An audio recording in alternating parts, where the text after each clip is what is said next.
Hello बच्चों, good morning. Good morning sir. Good morning sir. अब good सभी morning बच्चे सर। एक बार होस्ट पर जाके आप लोग डबल क्लिक कर दो, जिससे केवल मैं ही नजर आऊं आपको, ना। अभी आपको कौन कौन नजर आ रहा है? आयुष, सर आप ही दिख रहे हो। ओके चलो ठीक। सारे बच्चे एक काम करो, अपने वीडियो को ऑन कर लो और आवाज को म्यूट कर लें एक बार। सभी गुड मॉर्निंग कर दो एक बार। Good morning sir. Good morning sir. Good morning sir. Okay, morning sir. Good morning बच्चों। अब एक बार जो तुम सारे बच्चे नालायक हो क्या? हाँ आयुष, आयुष नहीं यस होना। सर। तो चलो सभी अब नहीं हमसे सर। इशारा कर दो, सर क्लास चालू करो। आपको रोज बोलना पड़ता है ना गुड मॉर्निंग के लिए, है सूर्यवान? सूर्यवान, अरे good morning sir. Good morning बच्चों। गुड मॉर्निंग के लिए बोलना पड़ता है ना, आपको रोज जाना है, रोज बोलना पड़ता है। Suryavan, no sir.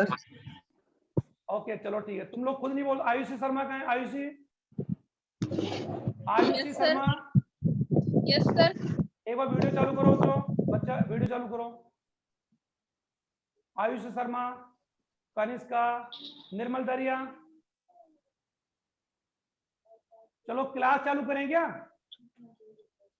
Yes sir. सब जुड़ Yes, के बच्चे? सर। ठीक है ठीक है। क्षितिज चोपड़ा, नेहा प्रजापत, विश्वनाथ कुशवाहा, क्षितिज, मधु, कुमाऊं। ये कौन है कुमाऊं जिसने मकान का फोटो किसने लगा रखा है? कुमावत, ये कौन है कुमावत? अपने नाम से बेटा, आप लोग अपने नाम से ही जुड़ा करो ना, अपने नाम जिससे पहचान हो जाए आपके, ना। अच्छा विजय कुमावत, विजय, विजय, यस सर। ये मकान किसका है? विजय, ऐसे ही है सर। बढ़िया मकान, अच्छा मकान बनाना है ना, अच्छा मकान। चलो यस ठीक, सर। स्टार्ट करते हैं, क्लास चालू करें। चलो सब बच्चों ने वीडियो चालू करें एक बार। तनिषा सैनी, मधु चौधरी, अमन, रोहन, अनिल यादव। चलो बच्चों ठीक है, चलो आगे। तुम नहा धोकर आगे, सारे नहा के बैठे हो ना? सर। Yes sir. तुम सबके सब नालायक बच्चों, नहा के बैठे हो तुम लोग सब अरे 11 बजने हैं, नहा लिए क्या? खाना खा लिए क्या? खा लिए? Yes sir. चलो चलो ठीक है। ओके बच्चों स्टार्ट करते क्लास, ठीक है?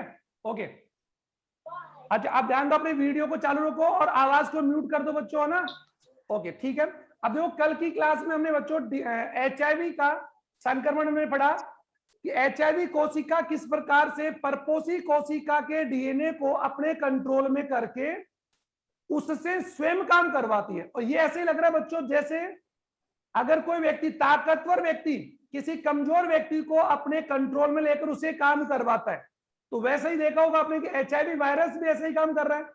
और कोरोना वायरस की बात हम करें बच्चों, और एक बात और है, HIV वायरस और कोरोना वायरस, तंबाकू मोजेक वायरस, ठीक है, और कॉलीफ्लावर वायरस और टोमेटो मोजेक वायरस, ये कुछ ऐसे वायरसेज हैं जिनमें आनुवंशिक पदार्थ, ये ध्यान दो, आनुवंशिक पदार्थ RNA होता है, इसीलिए उनमें सूचना का स्थानांतरण RNA से DNA की ओर होगा, जिसे हम बोलते हैं रिवर्स। रिवर्स मतलब उल्टा होगा, जबकि सभी में कैसा होता है? DNA from DNA to RNA होता है। और ये हम लोग छठे चैप्टर में पढ़ेंगे बच्चों डिटेल में जाकर। मधु आपका कैमरा उल्टा हो गया बच्चों, मधु कैमरा उल्टा हो रहा है, हाँ ठीक है। हम लोग छठे लेसन में इसको डिटेल पढ़ेंगे। छठा लेसन जब पढ़ेंगे ना, तो मैं आपको डिटेल पढ़ाऊंगा, तब तक शायद अपनी स्कूल ही खुल जाए। आप लोग प्रार्थना क्या करो कि आपकी ऑफलाइन क्लासेस मिल जाए जल्दी, क्योंकि ऑफलाइन क्लासेज में हम लोग आपको ज्यादा समझा पाएंगे, है ना? इतना समझा नहीं पा रहे हैं। ये समझ आ रहा है कि आपके थोड़ा बहुत नया, तो नोट्स भी बनाओ बच्चा, नोट्स भी बनाया करो, आप नोट्स बनाओ रेगुलर, ठीक है? अच्छा एक बात ध्यान दो कि मैं आपको अभी कोई नोट्स नहीं सेंड कर रहा, आप खुद अपने वीडियो को देखकर नोट्स बनाओगे आप, ठीक है निर्मल? नोट्स खुद लिखोगे आप लोग। और जब हम लोग मिलेंगे ना, आप लोग जल्दी मिलेंगे, अगस्त में मिल जाएंगे, शायद अगस्त में मिल जाए, तो आपके नोट्स की कॉपी चेक करूंगा मैं, ध्यान रखना। और नहीं बना के लेके आओगे तो तुम्हारी फीस छुड़ाई होगी बैंकर, है ना? तो नोट्स बनाना भी बच्चों अभी, ठीक है? ओके अब देखो आज का टॉपिक हम लोग आगे अब पढ़ रहे हैं बच्चों, ज्यादा टाइम खराब नहीं करें। अब पढ़ेंगे प्रतिरक्षी तंत्र, जल्दी जल्दी जल्दी जल्दी पढ़ रहे हैं। अब देखो प्रतिरक्षी तंत्र पढ़ तो लिया वैसे हमने,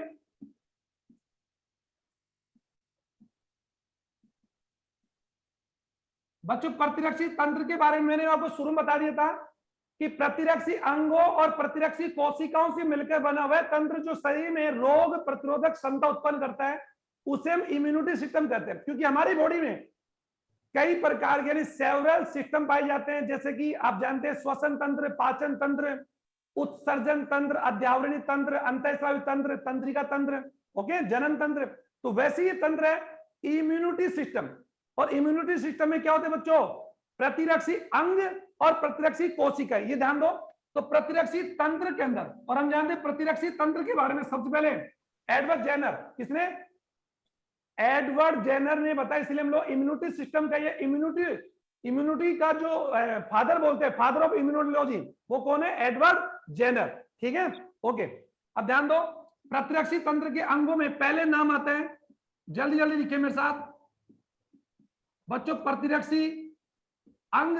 और प्रतिरक्षी अंग का दूसरा नाम अभी लिख लो क्या मेरे साथ, जो मैं पढ़ाऊंगा आपको, लसीका अंग यानी लिम्फोइड ऑर्गन,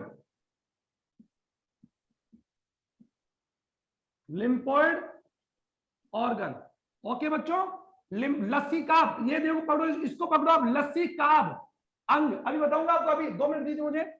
और दूसरी संरचनाओं का नाम क्या है बच्चों? दूसरी संरचनाओं का नाम है प्रतिरक्षी कोशिकाएं। ओके, अब प्रतिरक्षी का आप जानते हो, प्रतिरक्षी का अर्थ यहां पर क्या? इम्यूनो, यानी कॉमन सी बात है। और मैंने आप प्रतिरक्षी कोशिकाएं, इम्यूनो सेल्स, ओके, इम्यूनो या ग्लोब्यूलिन सेल भी कहते हैं। तो प्रतिरक्षी कोशिकाएं प्रतिरक्षी अंग से मिलकर बने तंत्र को क्या बोलते हैं? प्रतिरक्षी तंत्र। अब यहां पर एक प्रश्न बनता है, यहां पर एक क्वेश्चन आ सकता है बच्चों कि प्रतिरक्षी अंग या लसीका अंग किसे कहते हैं? इसके प्रकार लिखकर उदाहरण लिखो, एक पर्सन। नंबर 2, प्रतिरक्षी कोशिकाएं किसे कहते हैं, कितने प्रकार की होती है और इनका काम क्या है?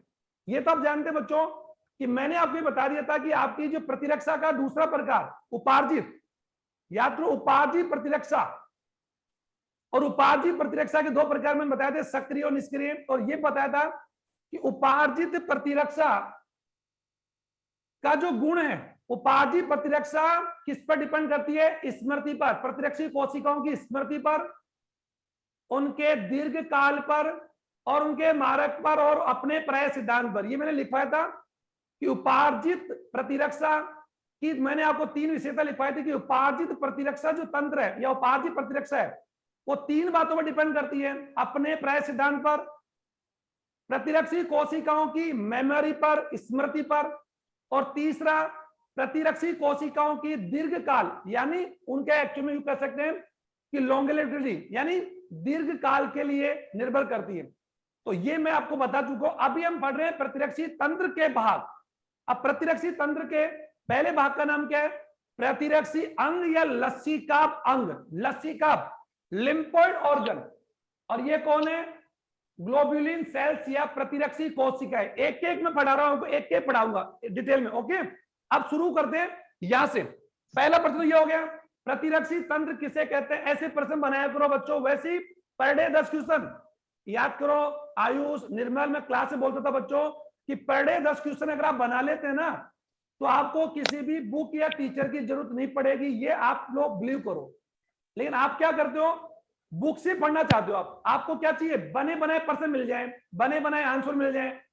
तो ये गड़बड़ कर रहे हैं आप खुद के बनाएंगे। हैंडेड जो नोट्स बनाएगा आप, हैंडमेड जो नोट्स आप बनाते हैं, वो ज्यादा आपके लिए लॉन्ग टाइम के लिए आपको क्या होंगे?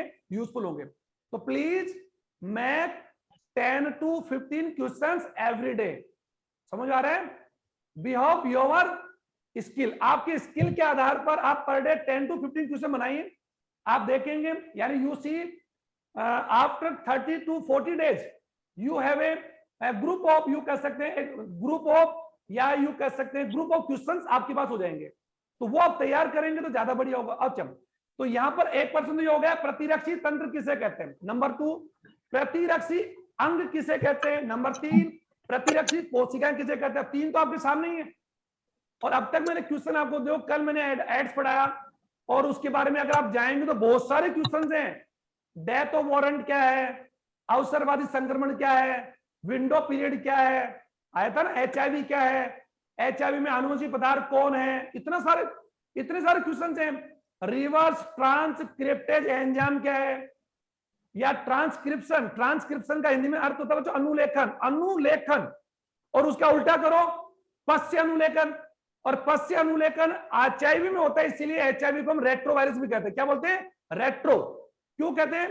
पहला तो क्या होता है, देखो इसमें आनुवंशिक सूचना का स्थानांतरण सामान्य सूचना से क्या होता है, अपोजिट होता है, उल्टा होता है, उल्टा। जबकि कल मैंने आपको कहा था सेंट्रल डॉग्मा में HF क्रिक ने क्या कहा कि सभी सजीवों में आनुवंशिक सूचना का स्थानांतरण सदैव ऑलवेज यूनिडायरेक्शनल होता है, एक दिशीय होता है।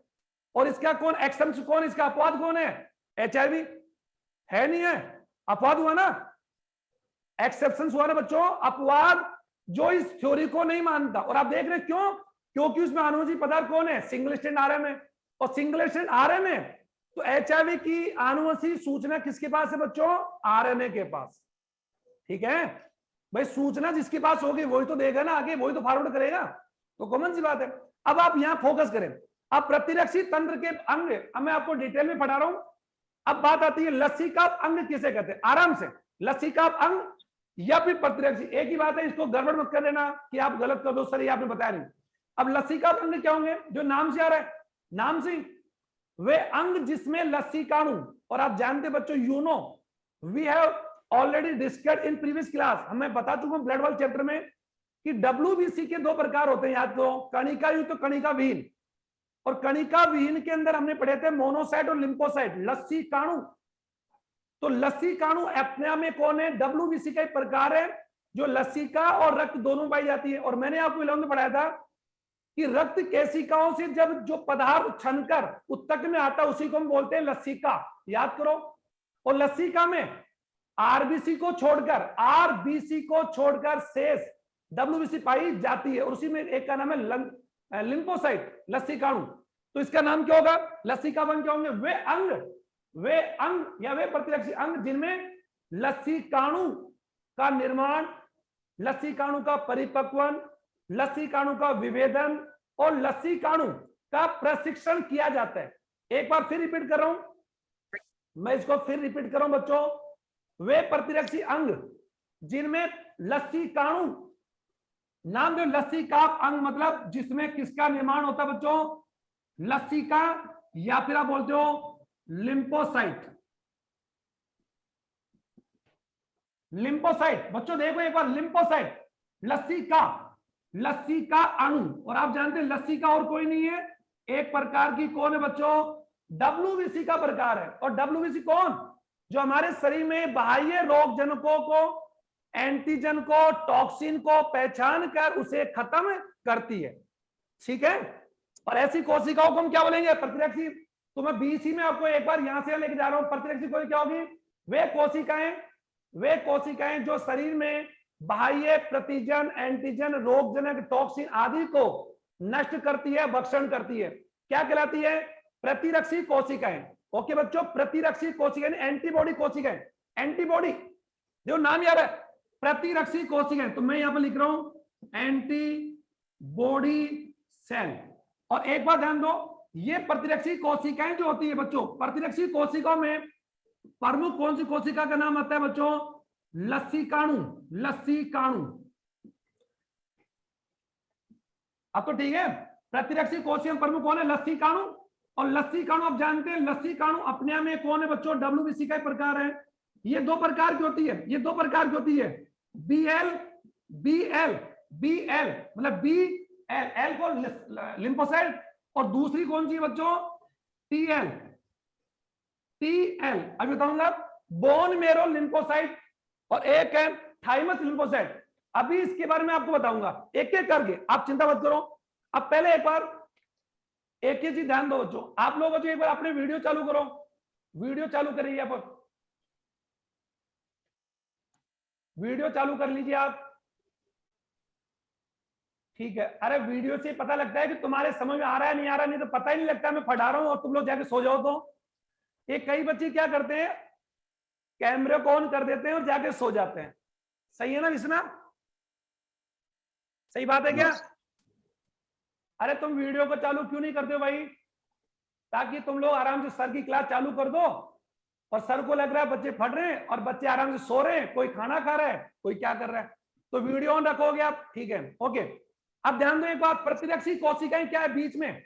वे कोशिकाएं जो शरीर में, जो हमारे शरीर में बाह्य रोगजनक टॉक्सिन का जन्म, जहरीले पदार्थ, मृत कोशी आदि का भक्षण करके शरीर में रोग प्रतिरोधक क्षमता बनाती है। उन्हें हम क्या कहते हैं? उन्हें हम क्या कहेंगे बच्चों? प्रतिरक्षी कोशिकाएं, एंटीबॉडी सेल्स। ये दो प्रकार की होती है, BL, देखो बी का अर्थ यहां पर बोन मेरो लिम्फोसाइट और टी का अर्थ है बच्चों थाइमस लिम्फोसाइट। अभी आप देख, अब मैंने आपको कहा ये दोनों कोशिकाएं, ये लसीकाणु, अब यहां जाओ, वे अंग जो लसीकाणु का निर्माण करे, परिपक्वन करे, नहीं आ रहा समझे? परिपक्वन करें, या फिर यूं कह सकते हैं परिपक्वन करें, प्रशिक्षण करें, ये सारे काम जो करता है ऐसे अंग को क्या बोलते हैं बच्चों? लसीका अंग, लिम्फोइड ऑर्गन कहते हैं। ओके, ठीक है? अब एक बार आराम से, ये आपको मालूम चल गया। अब हम लोग जानते हैं लसीका अंग, वे अंग जो लसीकाणु, और लसीकाणु कौन? दोनों का, BL और TL। और कई बच्चे अभी भी नहीं समझ पा रहे, ये मैं अब यहां पर लिख रहा हूं, अब तो समझ आ जाएगा आपके। B लसीकाणु और एक कौन है? T लसीकाणु। अब तो ठीक है। और लसीकाणु को अंग्रेजी में हम क्या बोलते हैं? लिम्फोसाइट। तो B लिम्फोसाइट मतलब शॉर्ट में क्या हो गया? BL, और इसका शॉर्ट में क्या हो गया? TL। ये लो, ठीक है? अब आ जाओ इस पर, लसीका अंग क्या हो? अब देखो लसीका अंग की परिभाषा समझ गए होंगे। वे प्रतिरक्षी अंग जो शरीर में लसीकाणु का, एक लिख रहा हूं आपके सामने, लसीकाणु का निर्माण, लसीकाणु का परिपक्वन और लसीकाणु का प्रशिक्षण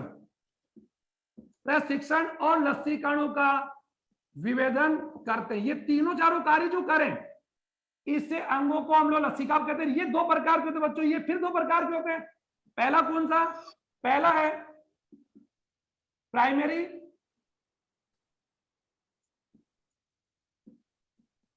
प्राथमिक लसीका अंग, और दूसरे बच्चों कौन से होंगे?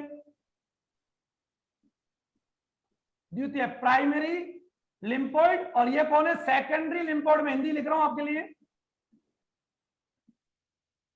ओके, अब बच्चों एक बार ध्यान दो, एक बार आराम से आप लोग ध्यान दे रहे होंगे। लसीका अंग दो प्रकार के होते हैं, primary lymphoid organ and secondary lymphoid. Okay, अब प्राइमरी क्या होंगे? बहुत सिंपल है। वे अंग, यानी कॉमन सी बात है, प्राइमरी की बात अगर हम लोग करते हैं, वे अंग जहां पर लसीकाणु का यानी प्रतिरक्षी कोशिकाओं का, इन दोनों का BOT दोनों, ठीक है? ये तो आप जान चुके हैं कि there are two type of the lymphocytes, first of B and second is T lymphocytes. Okay, और फिर ये BOT फिर आगे और होती सर, इनके प्रकार होते हैं मारक यानी किलर, और एक होते हैं हेल्पर, ये फिर होते हैं, और फिर में स्मृति भी होती है, इनहिबिटर भी होती है, अलग अलग और होती है, और सस्पेंसर भी होती है, सेंसर भी होती है। तो ये इसके प्रकार आगे बताऊंगा। अभी आप ध्यान दो, लसीकाणु there are two types, B और T। अब मैं आपको क्या कर रहा हूं? प्राथमिक लसीका क्या होंगे? वे लसीका अंग जिनमें प्रतिरक्षी कोशिकाओं का निर्माण, विभेदन और परिपक्वन हो। ओके, ये अंग तो क्या करेंगे? Primary lymphoid. इनके एग्जाम्पल क्या होंगे? अस्थिमज्जा, थाइमस, टॉन्सिल्स। क्या होंगे बच्चों? टॉन्सिल्स और पेयर पैचेज। याद करो, हमने एलिमेंट्री कैनाल जब पढ़ी थी तो मैंने आपकी आंत्र के अंदर बताया, आंत्र की भित्ति के अंदर बताया, तो उसकी भित्ति का सेलेसिन का स्तर में बताया पेयर पैचेज। याद करो, पैनत कोशिका और पेयर पैचेज बताया था मैंने, हाथ की कोशिकाओं में बताया था, और ग्रहणी में बताया था, अर्ध सेलेसिन में भ्रूण ग्रंथियां। तो अगर आपको ध्यान है कि आपकी छोटी आंत का जो जेजुनम पार्ट है, खासतौर पर जेजुनम और इलियम के सेलेसिमिका भाग में पेयर पैचेज पाए जाते हैं, और वो पैर पेची और कोई नहीं बल्कि कौन है, लसिका ग्रंथियां हैं। और लसिका ग्रंथियों को मैंने आपको बताया टॉन्सिल, जो आपके सिर में, गिरवा में, अंडर आर्म, बता आर्म पिट है, ग्रोइन क्षेत्र है, वक्ष ग्वाइन, आपकी बॉडी में जगह जगह टॉन्सिल्स है। और ये टॉन्सिल्स जो है, जिन्हें अपनी भाषा में बोलते बेटा लसिका नोड या लसिका ग्रंथि। और सबसे बड़ी कौन है, प्लिया, जो आपके आमाशय के और अग्नाशय के बीच में होती है, प्लिया। ध्यान दोगे, स्प्लेन जिसे आप बोलते हैं तिल्ली, सुना हो तो कभी। तो ये आपकी बॉडी में कौन है बच्चों, लसिका ग्रंथि या लसिका गांठ। समझ आ गया। और ये सभी क्या करती है, ये लसिकाणु का संग्रह करती है, संचय करती है। और ये लसिकाणु आपके शरीर में तब तक बनी रहेगी जब तक आपके शरीर में ये किसी रोगजनक को खत्म नहीं कर दे। अब याद करो, मैंने बताया था आपको कभी कि आपकी बॉडी के अंदर जो बी और जो टी लिम्फोसाइट है, इनका निर्माण होने के बाद ये दोनों एंटीबॉडी बनाएगी। सुनो आराम से, रिलैक्स सुनो। ये एंटीबॉडी एंटीजन को नष्ट करके भक्षण का खत्म कर देगी। और ये बी और टी दोनों ही क्या करती है कि कुछ स्मृति एंटीबॉडीज का निर्माण करती है। और ये स्मृति क्या करती है, शरीर में रहती है। जब कभी वही रोग जो दोबारा प्रवेश करता है तो वो स्मृति एंटीबॉडीज को इनकी याद आ जाती है। और स्मृति एंटीबॉडी, स्मृति जो कोशिकाएं हैं, स्मृति लसिकाणु, वो क्या करती है, उस रोग जनों को पहचान कर उसे खत्म करती है और खुद लंबे समय तक हमारे शरीर में बनी रहेगी। तो आपने उस दिन मेरे से पूछा ही नहीं सर कहां रहेगी, तो जवाब है लसिका नोड, लसिका ग्रंथियों में वो बनी रहेगी। और तब तक बनी रहेगी जब तक उस रोग जनों को हम खत्म नहीं। इसलिए हमने बोला था कि कई बार देखा होगा कि अगर आपकी बॉडी में अगर एक कोई रोग हो गया तो वह रोग आपके भविष्य में दोबारा नहीं होता। क्यों? क्या वो उस रोग का रोग जनों की बॉडी में जाता नहीं, जाता है, लेकिन आपके शरीर में बनी हुई वो एंटीबॉडीज उसे हर बार खत्म करके आपको उस रोग से बचाती है। और आपको लगता है कि वो रोग मेरे में हो ही नहीं रहा, जबकि हो तो रहे, लेकिन उस रोग जनों को हमारी एंटीबॉडीज क्या करती है, नष्ट करती है। इसलिए मैंने बताया था कि कुछ रोग ऐसे हैं जो एक बार होने के बाद दोबारा नहीं होते हैं। क्यों नहीं होते हैं? क्योंकि उनकी एंटीबॉडीज लसिका ग्रंथियों में हमेशा के लिए क्या कर ली जाती है, संग्रह कर ली जाती है। समझ आ गया? और वही संग्रह एंटीबॉडीज उस रोग जनक को बार बार खत्म करके हमें उस रोग से बचाते। चलो ये तो मैं आपको और कहीं बताऊंगा, अभी आप इस पर हो, तो आप तो मेन पॉइंट पर हो। तो लसिका ग्रंथि अंग दो प्रकार के, प्राथमिक और द्वितीय। अब सुनिए, एक वे लसिका अंग जिसमें लसिकाणु का निर्माण, विभेदन और प्रशिक्षण हो, प्राथमिक लसिका कहलाते हैं। नंबर 1, ठीक है। 2 द्वितीय लसिका क्या होंगे, सुनो आराम से। वे लसिका अंग जिनमें प्रतिरक्षी कोशिकाएं, यानी ये लसिकाणु कोशिकाएं जाकर क्या करती है, रोग जनक को खत्म करती है। यानी प्राथमिक लसिका अंग में तो क्या होंगी, प्रतिरक्षी कोशिकाओं का क्या होगा बच्चों, निर्माण होगा और प्रशिक्षण होगा, ठीक है। और द्वितीय लसिका अंग में क्या होगा, द्वितीय लसिका अंग में क्या होगा, ये परिपक्व और यूं कह सकते हैं प्रशिक्षित जो कोशिकाएं हैं, ये जाकर जिन अंगों में रोग जनक को खत्म करती है, उन अंगों को हम क्या बोलते हैं, द्वितीयक लसिका। समझ आ गया? तो आराम से एक एक चीज को मैं रिपीट कर रहा हूं। अब प्राथमिक लसिका अंग का जो उदाहरण होगा, जो प्राथमिक लसिका अंग का उदाहरण, पहला अंग कौन है, अस्थि मज्जा, अस्थि मज्जा।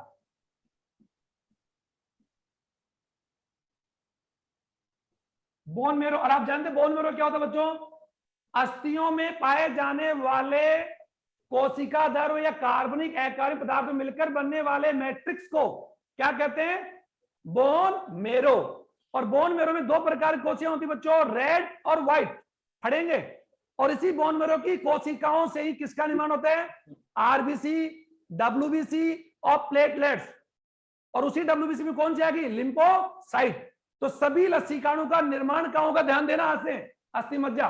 सभी लिम्फोसाइट का निर्माण अस्थि मज्जा में होगा, चाहे वो बी हो चाहे टी हो, ठीक है। दूसरा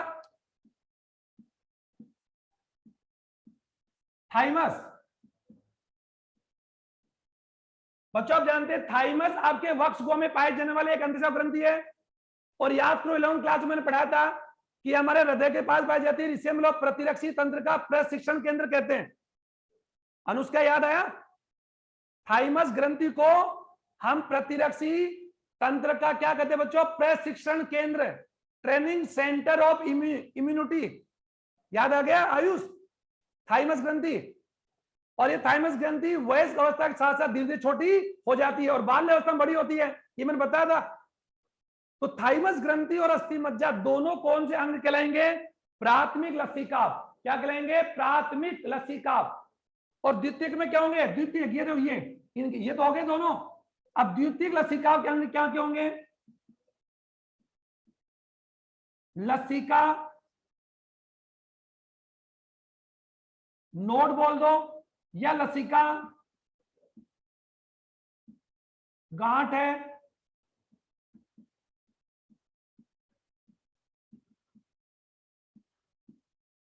लसीका ग्रंथियां। और लसीका ग्रंथि में क्या क्या नाम लिखा था मैंने आपको? प्लिया, पेर पेचेस, और आपको याद होगा बच्चों अपेंडिक्स। याद है आपको अपेंडिक्स? एलिमेंट्री कैनाल बताया था। अपेंडिक्स हमारी स्मॉल और लार्ज इंटेस्टाइन के जो यू कह सकते हैं जो जंक्शन होता है, संयोजन, वहां पर एक बंद अंगुली के समान संरचना पाई जाती है, जिसको आप लोगों ने नाम दिया था, अगर आपको रेसिड्यूल अगर याद आ रहा तो ऑब्सेसिव। याद आ रहा है? छोटी आंत और बड़ी आंत के मिलने के, और वो भी कहां पर? राइट हैंड साइड में। मैंने बताया था, बात था राइट हैंड साइड बताया था कि छोटी और बड़ी आंत, और वही कपाट होता है इलियोसिकल कपाट। याद आ रहा है? उस जगह एक अंगुली के समान बताया था आपको मैंने, अंगुली के समान 1 से 3 या 4 सेंटीमीटर लंबी संरचना पाई जाती है, जिसमें कभी कभार फूड या इंफेक्शन होने से वो सूज बड़ी हो जाती है, जिसे बोलते हैं अपेंडिसाइटिस। याद करो, अपेंडिसाइटिस, जिसमें दर्द होता है और ऑपरेशन करके उसको हटा दिया जाता है। तो उस स्थिति को तो हमने नाम दिया अपेंडिसाइटिस। आप डॉक्टर बनोगे 2-3 साल में। अपेंडिसाइटिस तो बेटा कौन सी स्थिति है? अपेंडिक्स का संक्रमण हो जाना, फूड पार्टिकल चला गया, बैक्टीरिया, वायरस, किसी वजह से अपेंडिक्स में सूजन आ गई और वो 2 से 4 टाइम बढ़ गई, उसका आकार इतना बड़ा हो गया, तो डेफिनेटली आपकी क्या होगा? एब्डोमेन, पेट में दर्द होगा, और दैट इज कॉल्ड अपेंडिसाइटिस। तो अपेंडिक्स आपकी ध्यान दो, अपेंडिक्स आपकी बॉडी में है ना जब तक, तब तक वो आपकी बॉडी में किसका काम कर रही है? द्वितीयक लसीका। तो आज से मैं कहूंगा कि अपेंडिक्स आपकी बॉडी में कंप्लीटली अवशेषी नहीं है, ये थोड़ा सा आपके लिए यूजफुल भी। अब तो ठीक आ गया, थोड़ा सा आपके लिए क्या है? काम भी करती है। अब आपने बोला सर कैसे? एक बार वापस रिपीट कर रहा हूं, मेरी आदत रिपीट करने की। सॉरी बच्चों, प्राथमिक क्या होंगे? आवाज आ रही है क्या? Yes, sir. Yes, sir. Yes sir. हाँ, प्राथमिक Yes, क्या sir. होगा? प्राथमिक क्या होंगे? वे लसीका, एक चीज सुनो, वे लसीका अंग जिनमें लसीकाणुओं का निर्माण, परिपक्वन और प्रशिक्षण होता है, वो तो कहलाएंगे प्राथमिक। और प्राथमिक लसीका अंग आपके 2 हैं, अस्थि मज्जा और थाइमस। क्लियर? अब आ जाओ द्वितीयक। वे लसीका अंग जिनमें प्रतिरक्षी कोशिकाएं जाकर क्या करती है? काम करती है।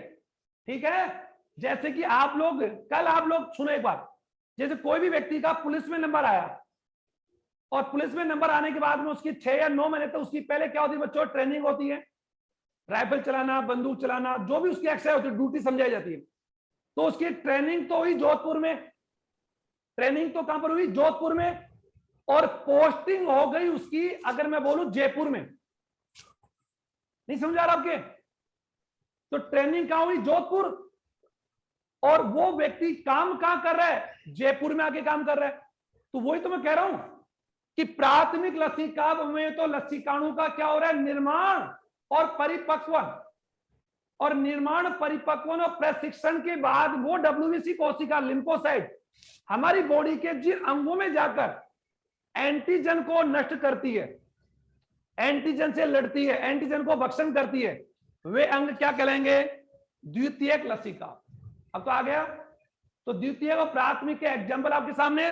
तो द्वितीयक उदाहरण बच्चा ध्यान दो एक बार, लसीका ग्रंथियां, जिन्हें लसीका नोड, लसीका गांठ, लसीका पर्व, लसिका ग्रंथियां, प्लीहा, पेर पैचेस और आपके अपेंडिक्स। और एक वर्ड और लिख रहा हूं मैं आपको, टॉन्सिल।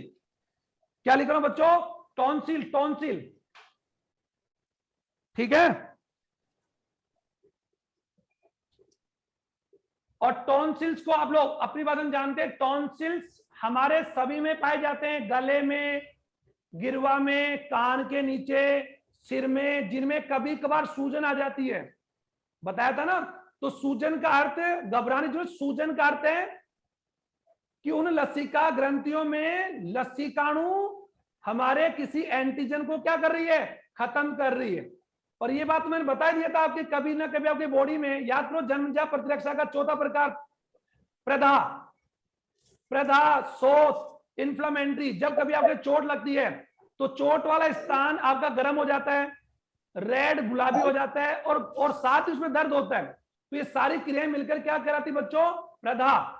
जो आवश्यक है क्या? हाँ, वो आपके उस रोगजनक के प्रवेश को क्या कर रही है? खत्म कर रही है या उसको नष्ट कर रही है। तो हम उसको समझ नहीं पाते, हमें लगता है कि हमारा तो दर्द हो रहा है। तो दर्द, कभी कभार दर्द भी हमारे लिए क्या होता है? अच्छा होता है। ठीक है। तो लसिका अंग समझ आ गए। प्राथमिक में बता दिया, ये दोनों नाम याद कर लोगे और ये तीनों चारों नाम ये इसमें याद कर लोगे। अब आप जल्दी जल्दी इसमें आइए बेटा, ये हो गया। अब आ जाओ, हटा दो इसको। अब हम पढ़ते हैं, बच्चों प्रतिरक्षी कोशिकाएं। ये देखो, ये हो गया हमारा। अब हम लोग पढ़ रहे हैं प्रतिरक्षी कोशिकाएं। अब ध्यान दो बेटा, प्रतिरक्षी कोशिका में प्रमुख रूप से हम किसको मानते हैं? ये तो हम जानते हैं कि प्रतिरक्षी कोशिकाएं एक्चुअल में कौन है बच्चों? WBC है। लेकिन सब, और हम जानते, हम जानते हैं कि WBC 5 प्रकार की होती है, जिनमें 3 तो होती है कणिका युक्त और 2 होती है कणिका विहीन। याद करो, इयोसिनोफिल, बेसोफिल, न्यूट्रोफिल, मोनोसाइट और लिम्फोसाइट। कितनी? 5। There are 5 type of the WBC। और वी नो दैट, हम जानते हैं कि इनमें से जो WBC मारक होती है या भक्षण होती है, उसमें एक तो होती है न्यूट्रोफिल होती है, और एक होती है मोनोसाइट, और एक होती है लिम्फोसाइट। तो लिम्फोसाइट का हिंदी में अर्थ क्या होता है? लसिकाणु। जो लसिकाणु, मैं यहां पर इसका हिंदी में आपको नाम लिख रहा हूं, लिम्फो। अब तो समझ आ गया ना, लिम्फोसाइट इन एल।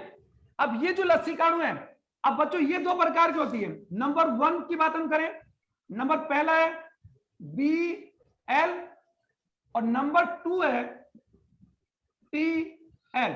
अब आप बोलो सर BL का मतलब क्या है? अब B का अर्थ बच्चों यहां पर वर्षा और बोन मेरो। वर्षा BURSH। पक्षियों में जैसे हमारे बोन मेरो होता है, वैसे पक्षियों में उनके पंखों में, उनके उसमें एक सेल्स पाए जाते हैं जिनको बोलते हैं वर्षा सेल्स। ये ध्यान देना, वर्षा। तो वर्षा सेल्स और बोन मेरो दोनों से क्या आ रहा है? B आ रहा है। तो अब बोन मेरो को पकड़ो, पक्षियों में तो बोन मेरो सेल्स नहीं होती है, होती तो वाले कम होती है, उसमें